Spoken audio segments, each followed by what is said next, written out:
fine.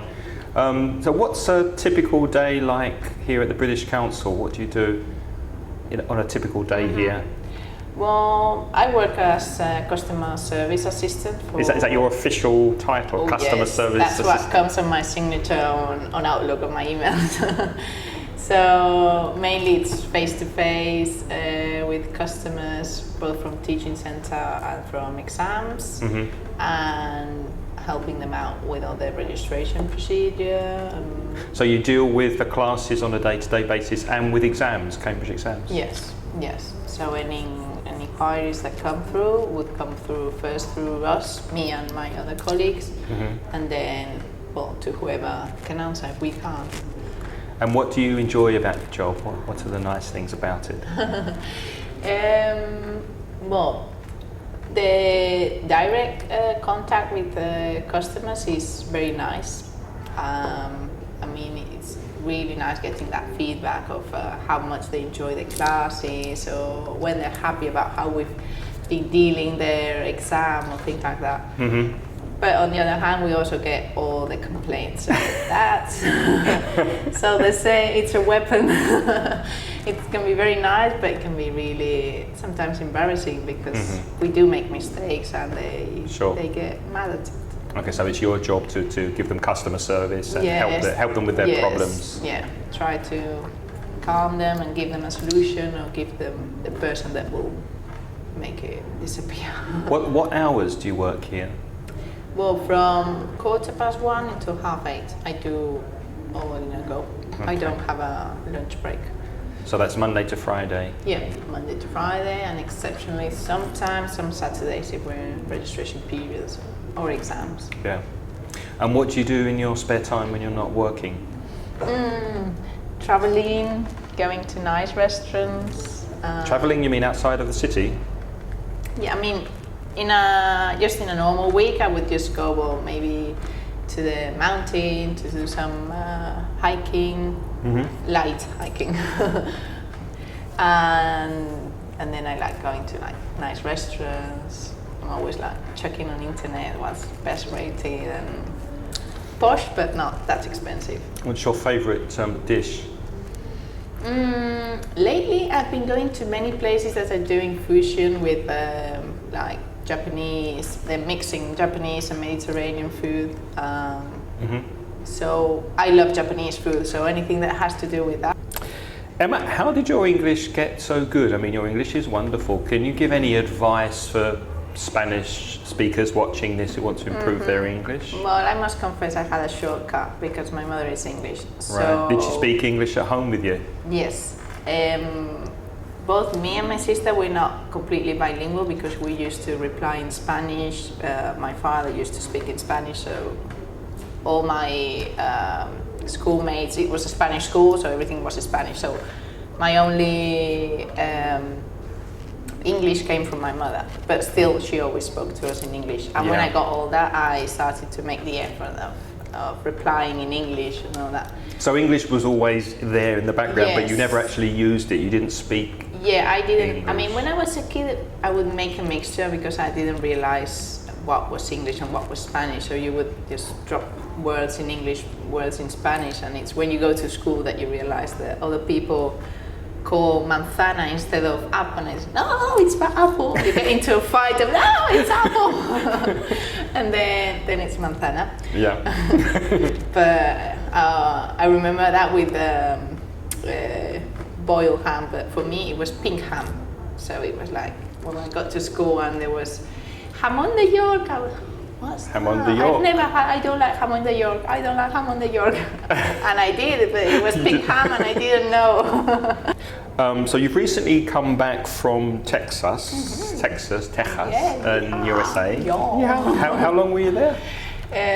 4 months and a half. So can you talk a bit about why you went in the first place and what the experience was like for you?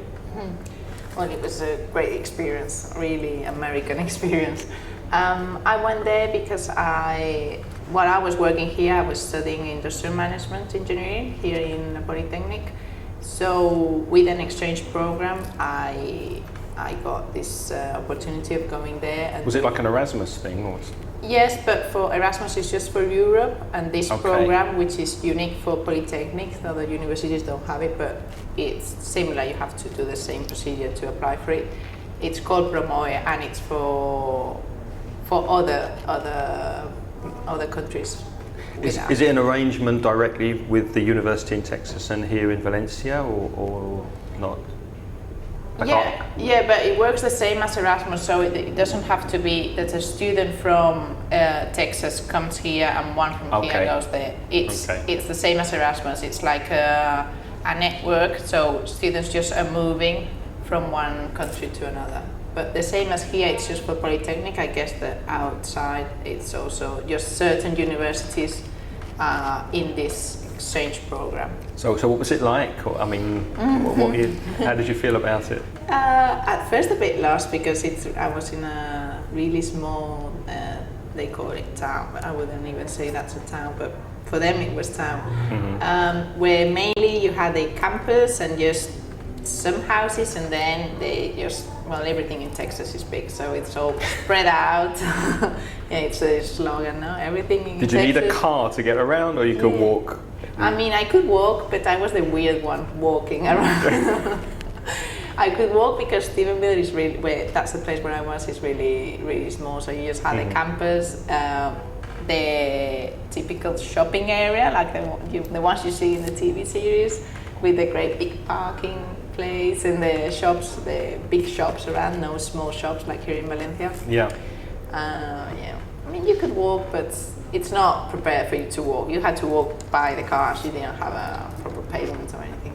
And how were the people there? I mean, did you like socializing with Americans? Yeah. And how did you find them? They were surprisingly friendly, welcoming, really, really extrovert. So super chatty, which was a bit shocking at first. But then you get used to it and you realize it's genuine. That you go into the restrooms and a woman would come, "Oh, I love your shoes." Okay.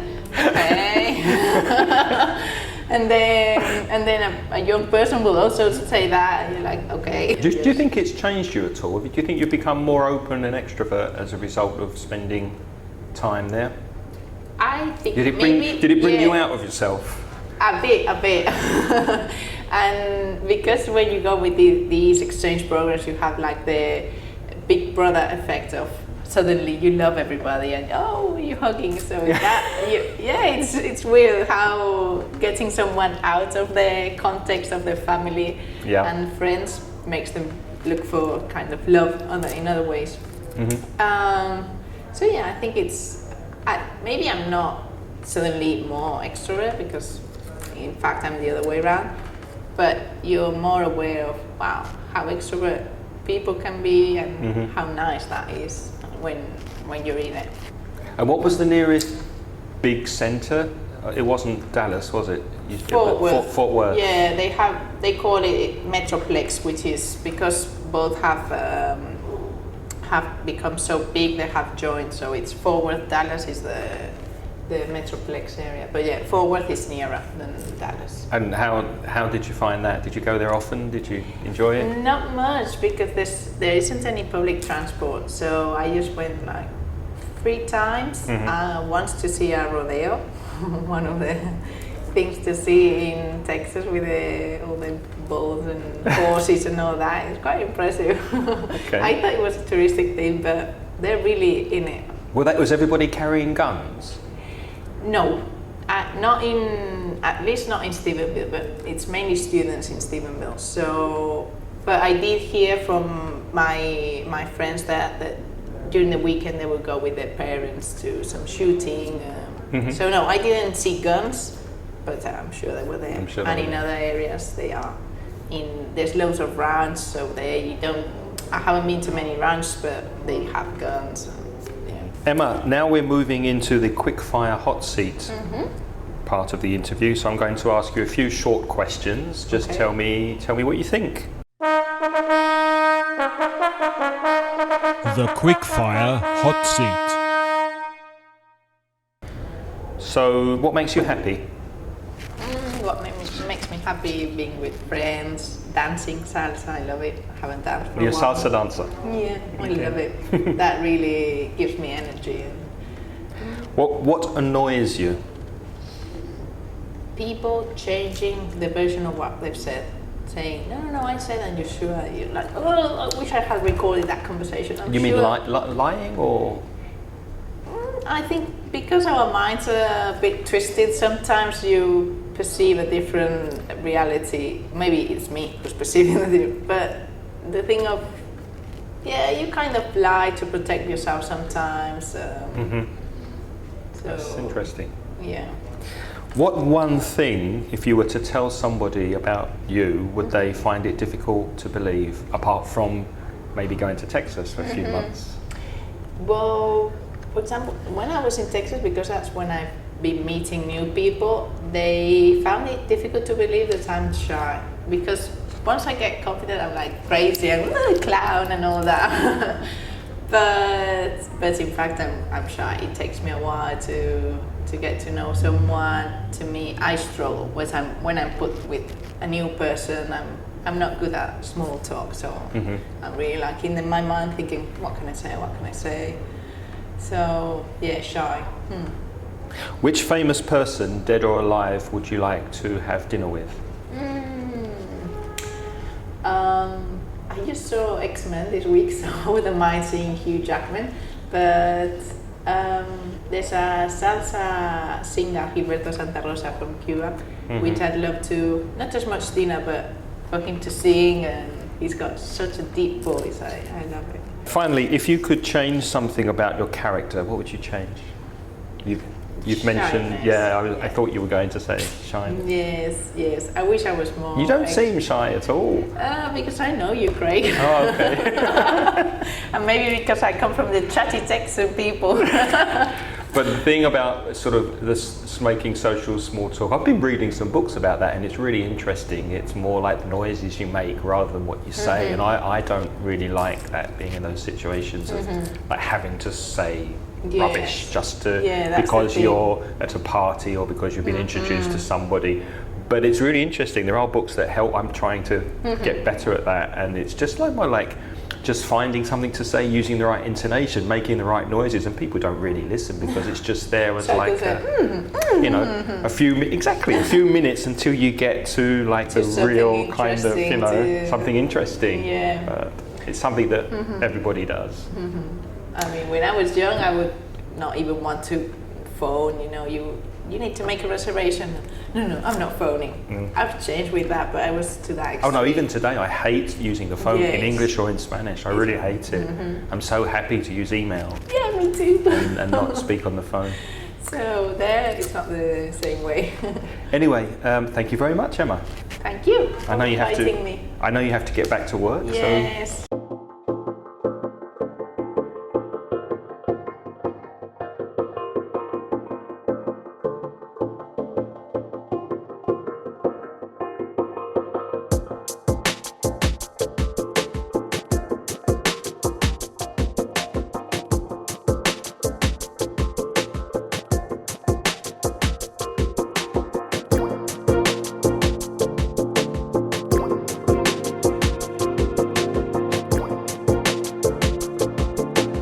Well, I must confess I had a shortcut because my mother is English.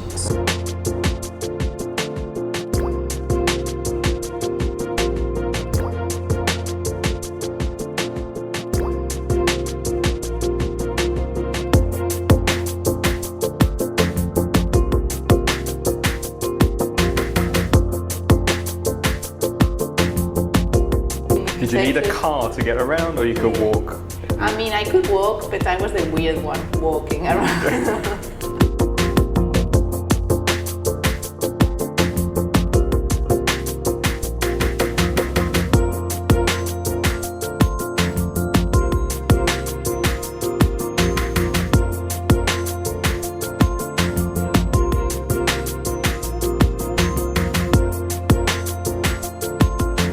The thing of, you kind of lie to protect yourself sometimes.